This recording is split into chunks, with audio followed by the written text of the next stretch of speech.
Electronic showroom ব্যবসায়ীর সাফল্যের আরও এক ধাপ এগিয়ে ঢাকা ইলেকট্রনিক সেবারহাট মার্সেল ডিস্ট্রিবিউটর পরিবেশক রাজীব চন্দ্র দাস।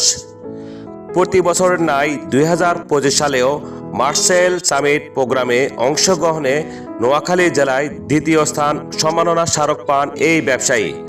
তিনি এর আগেও কোম্পানির সেলস এবং অন্যান্য দিক দিয়ে এগিয়ে থাকায় এবারও দ্বিতীয় স্থান অর্জন করেন। এই উদ্যোক্তার দক্ষ কর্মজীবনে দীর্ঘ বছর ধরে সাফল্য অর্জনে অন্যান্য ভূমিকা রেখেছেন।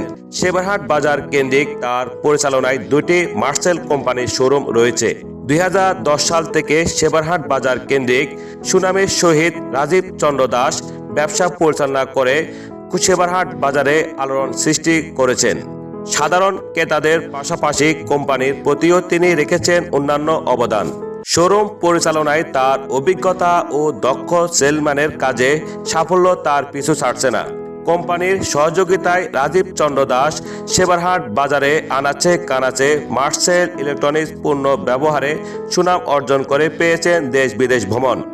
কোম্পানির প্রচারও তিনি গুরুত্বপূর্ণ ভূমিকা রেখেছেন সাধারণ ক্রেতাদের মাঝে। বাজারে হরেক রকম কোম্পানি থাকলেও নোয়াখালী সেবারহাট মার্সেল কোম্পানির পণ্যকে আকর্ষণীয় করে তুলেছেন এই উদ্যোক্তা, যার ফলশ্রুতিতে তিনি বারবার কোম্পানির তরফ থেকে একের পর এক সম্মাননা ও সাফল্যমণ্ডিত সম্মান পেয়ে আসছেন।